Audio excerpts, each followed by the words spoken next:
40. El mal deseo, adulterio del corazón. 17 de septiembre del 80 a 21 de septiembre del 80.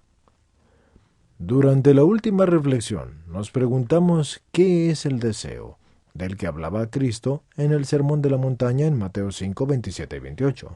Recordemos que hablaba de él refiriéndose al mandamiento de no cometer adulterio. El mismo desear, precisamente mirar para desear, es definido como un adulterio cometido en el corazón, y esto hace pensar mucho en las reflexiones precedentes, y hemos dicho que Cristo, al expresarse de este modo, quería indicar a sus oyentes el alejamiento del significado esponsalicio del cuerpo que experimenta el hombre, en este caso el varón, cuando secunda a la concupiscencia de la carne con el acto interior del deseo.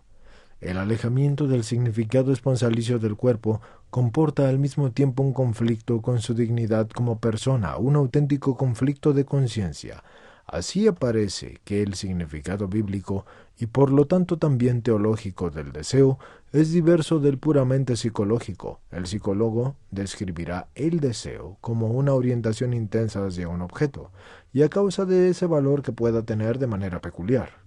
Pero en el caso que se considera aquí, es por su valor sexual.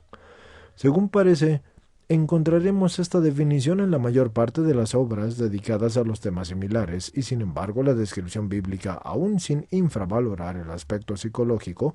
pone de relieve sobre todo el ético, dado que es un valor que queda lesionado. El deseo, diría, es el engaño del corazón humano en relación a la perenne llamada del hombre y también de la mujer. Una llamada que fue revelada en el misterio mismo de la creación a la comunión a través de un recíproco don. Así pues, cuando Cristo en el Sermón de la Montaña en Mateo 5, 27 y 28 hace referencia al corazón o al hombre interior, sus palabras no dejan de estar cargadas de esa verdad acerca del principio con las que, respondiendo a los fariseos en Mateo 19, 8, había vuelto a plantear todo el problema del hombre y de la mujer y del matrimonio. La llamada perenne de la que nosotros hemos tratado de hacer el análisis siguiendo el libro del Génesis y sobre todo Génesis 2, 23 al 25, y en cierto sentido la perenne atracción recíproca por parte del hombre hacia la feminidad y por parte de la mujer hacia la masculinidad, es una invitación por medio del cuerpo, pero no es el deseo en el sentido de las palabras de Mateo en 5, 27 y 28. El deseo, como actuación de la concupiscencia de la carne y también, y sobre todo en el acto puramente interior, empequeñece el significado de lo que eran y lo que sustancialmente no dejan de ser. Esa invitación y esa recíproca atracción y el eterno femenino das Weibelche, así como por lo demás, el eterno masculino, incluso en el plano de la historicidad, tiende a liberarse de la mera concupiscencia y busca un puesto de afirmación en el nivel propio del mundo, de las personas. De ello da testimonio aquella vergüenza originaria de la que habla el Génesis 3, la dimensión de la intencionalidad de los pensamientos y de los corazones, constituye uno de los filones principales de la cultura humana universal. Las palabras de Cristo en el Sermón de la Montaña confirman precisamente esta dimensión. No obstante, estas palabras expresan claramente que el deseo forma parte de la realidad del corazón humano. Cuando afirmamos que el deseo con relación a la originaria atracción recíproca de la masculinidad y de la femineidad representan una reducción, pensamos en una reducción intencional, como en una restricción que cierra el horizonte de la mente y del corazón. Y en efecto, una cosa es tener conciencia de que el valor del sexo forma parte de toda la riqueza de los valores con los que el ser femenino se presenta al varón,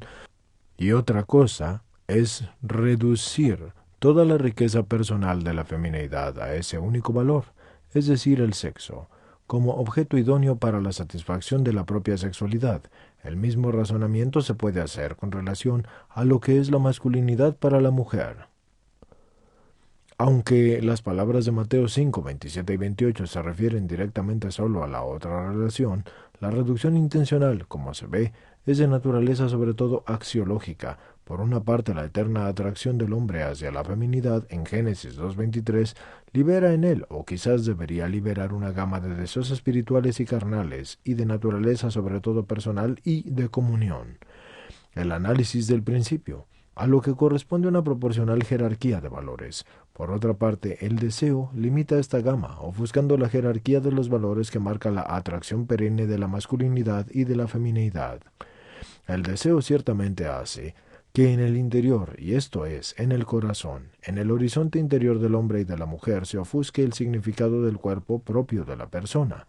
La feminidad deja de ser así para la masculinidad, sobre todo como sujeto, y deja de ser un lenguaje específico del espíritu, y pierde el carácter del signo, y deja, diría, de llevar en sí el estupendo significado esponsalicio del cuerpo.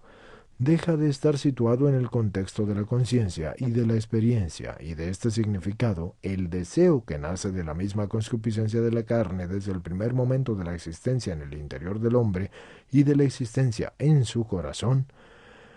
pasa en cierto sentido junto a ese contexto y se podría decir con una imagen que pasa sobre las ruinas del significado esponsalicio del cuerpo y de todos sus componentes subjetivos y en virtud de la propia intencionalidad axiológica tiende directamente a un fin exclusivo, a satisfacer solamente la necesidad sexual del cuerpo como un objeto propio. Esta reducción intencional y axiológica puede verificarse según las palabras de Cristo en Mateo 5, 27 y 28, y ya en el ámbito de la mirada o del acto de mirar, o más bien en el ámbito de un acto puramente interior expresado por la mirada. La mirada, o más bien el acto de mirar en sí mismo, es un acto cognoscitivo cuando en la estructura interior entra la concupiscencia, y la mirada asume un carácter de un conocimiento deseoso. La expresión bíblica, mira para desear, puede indicar tanto un acto cognoscitivo del que se sirve el hombre deseando, es decir, confiriéndole el carácter propio del deseo que tiende hacia un objeto, como un acto cognoscitivo que suscita el deseo en el otro sujeto y sobre todo en su voluntad y en su corazón. ¿Y cómo se ve? Así es posible atribuir una interpretación intencional a un acto interior, teniendo presente el uno y el otro, y esos son polos de psicología del hombre. El conocimiento o el deseo entendido como un apetitu, ejemplo, appetitus, es algo más amplio que el deseo,